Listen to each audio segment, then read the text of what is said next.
صلی اللہ علیہ وآلہ وسلم۔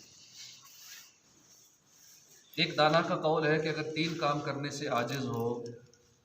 تو پھر 3 کام یوں کر لو۔ اگر بھلائی نہیں کر سکتے تو برائی سے بھی رک جاؤ، اگر لوگوں کو نفع نہیں دے سکتے تو تکلیف بھی مت دو،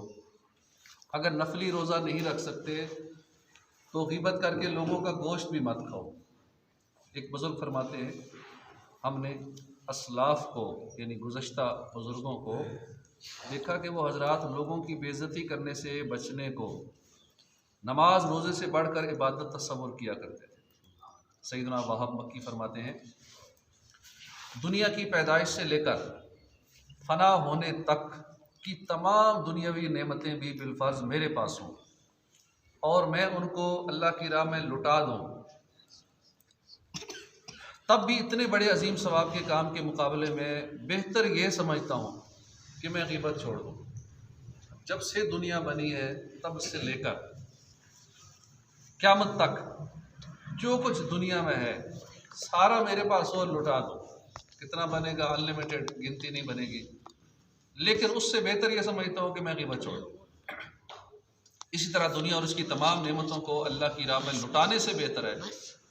کہ اللہ کی حرام کردہ اشیاء کی جانب میری نظر نہ ہو۔ اس کے بعد آپ نے پارہ 26 سورہ حجرات کی آیت نمبر 12 کا یہ حصہ تلاوت کیا، لا یغتب بعضکم بعضا، ایک دوسرے کی غیبت نہ کرو، اور پارہ 18 سورہ نور کی آیت نمبر 30 کا یہ حصہ تلاوت کیا، قل للمؤمنین یغضوا من ابصارہم، قل للمؤمنین یغضوا من ابصارہم، مسلمان مردوں کو حکم دو کہ اپنی نگاہیں کچھ نیچی رکھیں۔ دیکھا آپ نے ہمارے بزرگان دین غیبت وغیرہ گناہوں سے کس قدر نفرت کرتے تھے۔ وہ حضرات جانتے تھے کہ اللہ کریم کی ناراضی سے بڑھ کر کوئی نقصان متصور نہیں، اگر کسی ایک گناہ پر ہی آخرت میں پکڑ ہو گئی تو خدا کی قسم سخت رسوائی کا سامنا ہوگا، اور اگر زندگی میں ایک ہی بار غیبت کی اور جس کی غیبت کی گئی اس کو معلوم ہو گیا اور اس سے معاف کروانا رہ گیا اور اس پر بروز قیامت والے دن بروز قیامت گرفت کر لی گئی تو نہ جانے کیا بنے گا۔